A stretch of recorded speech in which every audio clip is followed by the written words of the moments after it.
throw on another outfit, and then she changes to go to the beach, and her hair can be long, and then suddenly it's really short, and then it's in a giant braid, and then it's long again, and it doesn't matter because she's Barbie. She can do that. Hi, I'm Margot Robbie, and this is my life in looks. This is from The Wolf of Wall Street. I remember being really worried that I was going to stab Leo in the face. My first scene in the movie, I'm wearing like this vintage Hervé Leger bandage dress. For Naomi, for this character, it's like her sexuality was her currency in this world, and especially like the effect she could have on Jordan was the way that she would control or manipulate situations. So what she wore was very much a part of that, or what she didn't wear. Oh, okay, so this was when I was going to the Oscars. As you can tell, I kind of look like an Oscar. I was dressed by Tom Ford, and I felt really special because I think he only dresses like one person every year at the Oscars.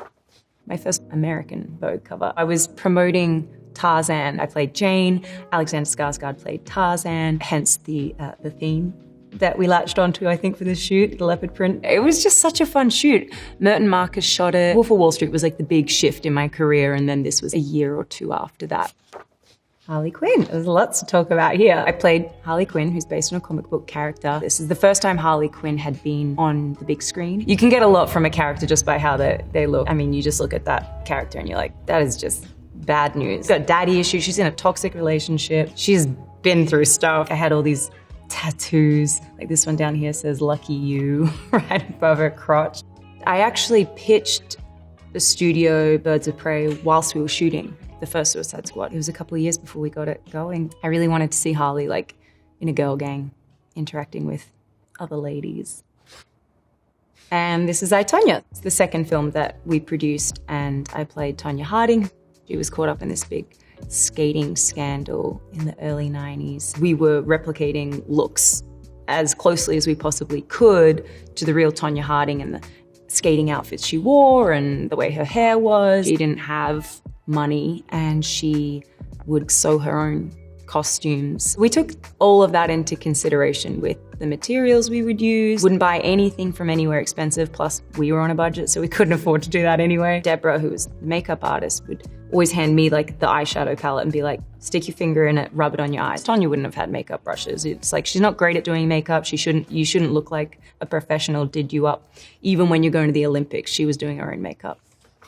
This was when I was nominated for I, Tonya. I'm wearing Chanel. Loved that dress. That was a really big night for me because it was the first time I was nominated in the Best Actress category. I, Tonya being in the Oscars conversation was kind of like Tonya Harding making it to the Olympics. It was just kind of like everyone was like, how did you guys get here? This like little raggedy indie film that just came out at Toronto and now you're at the Oscars. So we definitely felt like the underdogs. It was fun. I'm playing Queen Elizabeth I here in Mary, Queen of Scots.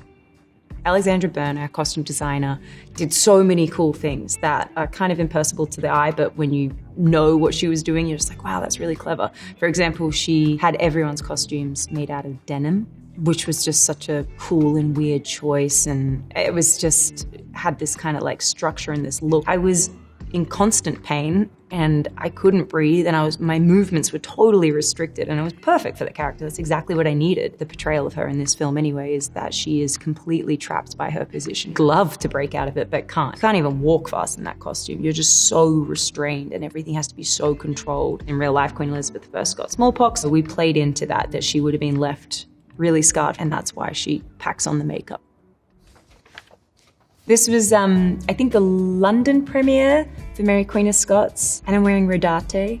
I loved that dress. I always feel really good when I wear Rodate gowns. They're very structured, but they actually look just very like soft and feminine and, beautiful. Thinking of Queen Elizabeth I, it's just, or an ice skater, or a figure skater, or a ballerina, whatever. I feel like you have to make it look delicate and feminine and easy and soft, but actually underneath, it's like a lot of brute force and a lot of work. This is my first time on the red carpet at Cannes Film Festival. I was wearing an archival Chanel outfit. We were there for the Once Upon a Time in Hollywood premiere. We found our Chanel way of wearing trousers. It was fun, and then the hair and makeup was very much like Sharon Tate sort of inspired 60s kind of look. Another Vogue cover. We did this shoot with Nast and shot it in New York. There was a concept that I was playing lots of different characters. There was one where I've got like bangs and this like, again, in my mind, I was like this 60s kind of English party girl.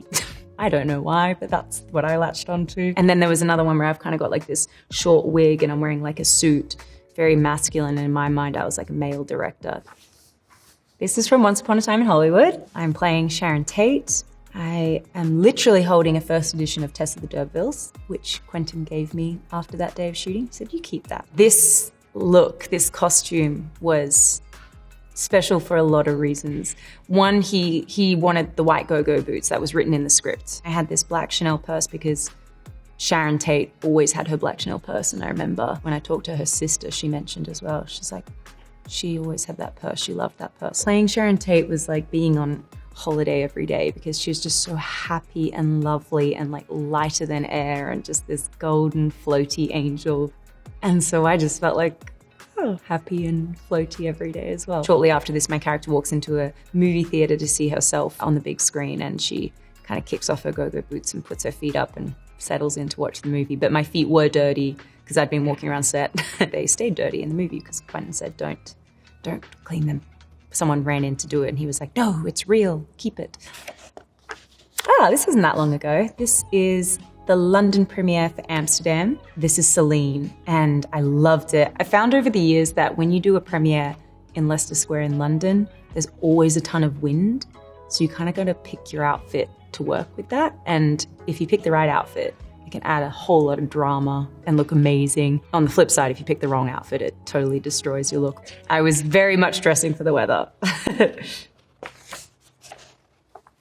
This was also not that long ago. This is Bottega. This was the Governor's Award. The material is so beautiful, but I love the color of this dress. I actually, funnily enough, right before I left home, I was kind of like, I don't know if I'm pulling this off. And then as soon as I like stepped onto the carpet, my phone was blowing up. All my girlfriends were texting me like, you look amazing. Felt great by the end of the night. After 10 years of going to red carpet events, and for sure for the first couple of years, I had major imposter syndrome. Where every time I'd go, I was like, I can't believe they've let me in. Someone's gonna notice that I don't belong here. They're gonna kick me out of Hollywood. So before these photos, everyone, what you don't see is actually right around the back. There is a huge line. When I walked in, I had like 30 people to say hi to. I was like, oh, there's Greta, go say hi, Greta. Oh, there's Emerald, go say, there's Carrie. That, you know, like so many people that I've worked with over the years are all standing in this line, and you go to these things and you're saying hi to everyone and you realize like, yeah, oh wow, I don't have that imposter syndrome anymore. I'm really in this industry. It's not this wonderful dream that I'm gonna wake up from and it's all gonna disappear. It's like, no, it's real. Barbie. We didn't even plan this shot. I was just laughing about something and our stills photographer on set caught it. The clothes are a huge part of this movie and a huge part of Barbie. Like everything in the Barbie movie, it's super superficial, but it's also incredibly profound at the same time. She can put on a suit and she's a lawyer. She can put on a space helmet and she's an astronaut. She can do all these things, and she was doing it back in a time when women couldn't even have their own bank accounts. And she owned her own car and she owned her own house. And she had a cute boyfriend, but he was kind of like an accessory. There's always been outrage around Barbie. She was the first woman doll. Suddenly, like, little girls are playing with a doll and people are like, I guess they're imagining that they could be a woman, but that's not all they were imagining. They were imagining having their own house, having their own car, having their own careers. You have to imagine that that had some sort of impact. The biggest touch point for us was that everything in this movie had to be authentically artificial. It has to be really fake. Everything had to be tangible. If you're gonna see the sky, it had to be painted. You had to be able to see that it was a painted backdrop. Barbie does Vogue. This is what we got to play with, all those similar things we played with in Barbie Land, that warped sense of scale, the changing of characters and careers with every look, the kind of impossible pretty hair and clothes and accessories.